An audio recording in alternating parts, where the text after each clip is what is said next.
Minhas irmãs e meus irmãos, sejam bem-vindos mais uma vez a este capítulo, ou se for a primeira vez, igualmente sejam bem-vindos. A palestra de hoje também será rápida, como vocês podem ver ao final, mas hoje o tema é especialíssimo. Acredito que tão especial quanto os outros, mas eu acho que é especial porque cada um de nós toca de forma diferente. O sofrimento e a resignação, eles são o veneno e o remédio. A resiliência, a resignação, o melhor, a vontade de continuar a fazer o bem. Todas essas palavras, elas resultam para isso. Empatia, tudo que há de bom é na verdade a sua vontade, é o livre-arbítrio seu de fazer o bem. Então, quando a gente fala fazer o bem, obrigatoriamente exclui-se fazer o mal. Tudo aquilo que pode gerar o ódio, a discordância descabida, a discordância extrema, tudo aquilo que pode ferir, machucar, mesmo que seja verdade, que tudo pode ser dito, mas deve ser dito de outra forma, não da forma como foi colocado, não feito como foi feito, que gerou ou possa gerar toda essa raiva, rancor, essa dor, esse sofrimento. Então a primeira coisa é isso, o sofrimento ele é na teoria imposto pelos outros. Entretanto, existe aquele sofrimento que nós escolhemos por causa de nossas próprias escolhas anteriores. Eu estou falando de um exemplo claro, um torcedor de um time de futebol, ou de vôlei, ou de natação, ou de tênis, ou de basquete. Eu gosto muito de basquete, minhas irmãs, meus irmãos.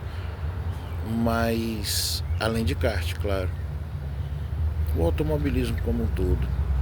Mas acreditem quando eu digo para você que está me assistindo, esse sofrimento que a gente escolheu ter, vamos dizer assim, ele acaba sendo provocado por terceiro, porque, por exemplo, o time perdeu para alguém, né? O atleta não ganhou, o atleta se lesionou, ele acaba sendo o seu ponto de referência, né? Então, nós temos que aceitar que já que o sofrimento não parte da gente, o que a gente pode fazer em relação a isso, né? Você diz assim, mas não pode fazer nada, porque se não parte de você, então, aí vem a resiliência, a resignação, ou melhor, a vontade de fazer o bem. Em um exemplo claro, porque é sempre bom dar os exemplos. Em um exemplo claro, nós temos um membro da família que nós não gostamos. Esse é o exemplo. Vamos chamar esse membro de X. Diz que todo mundo tem um membro da família assim. Então, a partir do momento que você trata X de uma forma que deixa ele à vontade, para ele fazer o que ele bem entender, que você não discute com ele acaba se aproveitando de você em tudo. Então você também não pode simplesmente deixar para lá, e é da sua família, você vai encontrar com a pessoa, né? Às vezes dentro da sua própria casa. Então, como é que o resiliente, como é que a resignação, como é que a vontade de fazer o bem age? Primeiro é isso, você tem que ter vontade de fazer o bem. Quando a pessoa vier com aquilo que é um absurdo, é um extremo, é algo ruim, algo que não constrói, que só destrói, ao invés de você dizer para ela essas palavras que você entende muito bem, que eu estou falando, ao invés de você dizer isso, a resiliência sua faz com que você diga outro texto para poder chegar ao mesmo resultado. Qual é o resultado? Não agir da forma como ele está colocando, ou ela está colocando, não é? Então, como é que você age assim? Ah, mas me dá um exemplo claro, neste exemplo, que o seu parente, sua parente, causa um dano horrível à sua sensação de bem-estar. Você já se sente mal, quando chega perto dessa pessoa você já não gosta, aquilo já começa a lhe dar uma urticária, uma coceira. Eita, nesse momento, você tem que se pensar, o que é que você tem feito para mudar isso? É assim que a gente vence o sofrimento. A resiliência vem daí, quando você encontra a resposta, que cada caso é um caso específico. Mas quando você encontra a resposta para o seu caso específico, você basta, ou melhor, você tem que continuar fazendo aquilo. Às vezes, o silêncio poderia ser a melhor resposta, mas só ficar calado pode causar um entreveiro maior ainda. Como diz o povo do interior, um entreveiro, é uma briga. Então, quando você se dirigir a essa pessoa, vá com calma. Mesmo que a calma já tenha lhe abandonado. E você vai perceber que tanto você quanto a pessoa se sentem assustados quando falam um com o outro. Então você tem que agir de forma natural e com calma. Natural é exatamente não se alterar. O que você faria se você não tivesse alterado? Porque você diz assim, mas nesse caso eu já estou alterado. Então você pensa, o que eu faria se eu não estivesse alterado? Se eu estivesse falando com qualquer outra pessoa que eu goste, qualquer outra pessoa que, por mais que eu não goste, mas não tenha me causado problema, ou melhor, me causou problema, mas eu já perdoei. Então, como é que eu posso fazer para tratar com a garantia de não ter problema para mim, mas também resolver um problema entre nós dois, né? Então, a primeira coisa é Deus. A resposta para todas as perguntas está no Evangelho. E vivenciar a vida que Jesus deixou aqui na terra, que ele fez, os atos que ele fez, aonde ele caminhou, os exemplos que ele deu, os ensinamentos que ele deixou, já é suficiente motivo, já é motivo suficiente, pode ser de uma forma ou da outra, para você se livrar de todo o seu sofrimento. Você vai encontrar todas as respostas lá e como enfrentar, porque Jesus enfrentou Romanos, Jesus enfrentou tiranos, Jesus enfrentou diversas situações extremamente horripilantes, por dizer assim, no mínimo. E ele sempre foi calmo e sereno. E logicamente a gente não pode esquecer de dizer que ele clamou pela vida de seus agressores. Em sua passagem ele disse para que o nosso Pai, que é Deus, perdoasse os irmãos que o haviam feito aquilo, porque eles não sabiam o que faziam. Então, gente, quem erra é como criança quando cai no chão, ele não sabe o que está fazendo. Entenderam? Quando a gente evolui, a gente para de errar. Então acreditem quando eu lhes digo que o erro vem da falta de evolução.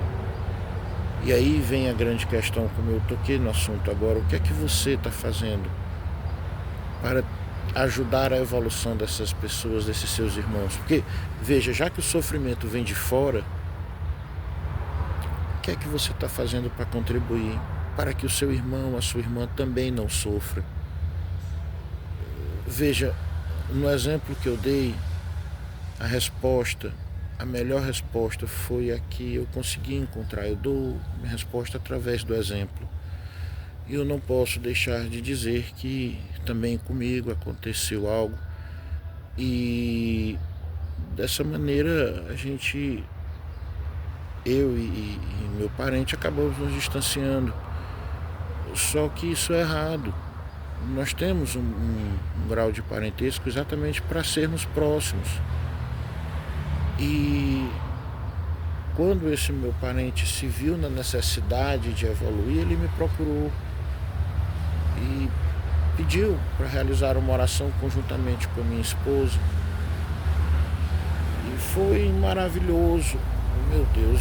Depois, logicamente, aconteceu empecilhos, percalços, problemas, porque vícios e vicissitudes, ou melhor, costumes viciosos, são difíceis de largar. As três coisas, né? E aí aconteceu de novamente testar minha fé, como eu costumo dizer. E ao invés de eu responder com silêncio absoluto ou com uma forma mais agressiva, eu respondi que daria tudo que eu tinha. Se fosse para tornar esse meu parente feliz, se fosse para deixá-lo completamente à vontade comigo, eu daria absolutamente tudo que eu tinha. E ele, sorrindo, disse: meu Deus, o que é isso? Quer dizer que você vai ficar pobre para me sustentar? Eu não preciso do teu sustento. Eu lembro das palavras e eu disse: mas olha, pessoa, você está me pedindo algo que vai prejudicar toda uma cadeia de produção, toda uma... Aí a pessoa começa a se vitimizar enquanto você está falando, você está explicando os motivos seus, né? E nesse momento da vitimização você diz: olha, isso que eu estou explicando é você que não está entendendo, eu estou fazendo para você. A pessoa: não, mas eu não estou pedindo, eu vou dar o dinheiro. Eu disse: não, mas eu não quero, eu vou pagar. Eu vou fazer. Você não está pedindo para eu fazer. Se você está pedindo para eu fazer, é porque você não consegue. Se você não consegue e você é meu parente, eu vou fazer para você. Poxa, faço para os outros, por que eu não vou fazer para um parente? Entenderam? A pessoa parou, pensou e disse: olha, não precisa mais não, eu vou dar um jeito, eu só não queria criar esse mal-estar. Eu disse: aí onde você se engana, pela primeira vez na vida eu não estou com mal-estar. Aí a pessoa parou e disse assim: quer dizer que toda vez você ficava com mal-estar, Lucas? Eu disse: é. Aí a pessoa: nossa, eu não sabia disso, eu queria te pedir desculpas. E aí começou a ser passivo-agressivo de novo. Aí eu disse: olha, você está sendo passivo-agressivo. Eu não estou sendo passivo-agressivo, foi a resposta. Eu disse: olha, está até alterando a voz. Esse é um termo, gente, desculpa utilizá-lo, esse é um termo que demonstra agressividade, você sendo o coitadinho. Pronto. Nos termos atuais seria isso. É você querer impor a sua vontade porque você está numa situação ruim. É isso, né? Seja porque a situação já existiu ou porque acabou de ser criada, né? Às vezes tem isso também. Mas, enfim. Então você pergunta, ou pode perguntar: quer dizer que o sofrimento é escolha? Eu escolho sofrer? Sim. É isso. É exatamente isso. Porque por mais que você não possa optar por não sofrer, por não sentir, porque quem faz isso, eu devo dizer que mais cedo ou mais tarde vai sofrer, vai sentir. Mas por mais que você opte por isso, como eu disse, mais cedo ou mais tarde vai sofrer, mas você tem aquelas pequenas perdas que você pode não reparar, mas aquilo está lhe afetando de alguma forma, está chegando até você. É uma perda, é um problema. Então, para que você pare de sofrer, você tem que realmente desapegar. Desapegar de responder o parente, desapegar de mostrar para ele que você está certo. Mostre para o seu parente que por mais que você ache que está certo, você vai deixar o seu parente dizer. Porque eu garanto a vocês, essa pessoa mesmo não quer você perto dela. Vai por mim. Então, a partir do momento que você se entregar o seu tempo realmente de coração, de corpo e alma, isso não significa ser bonzinho ou bobo, não. Amar nunca foi ser bobo. Até porque se você não souber a verdade, como é que você vai conhecer o amor? Então, minhas irmãs, meus irmãos, tenham um excelente dia ou noite. e fiquem com Deus mais uma vez.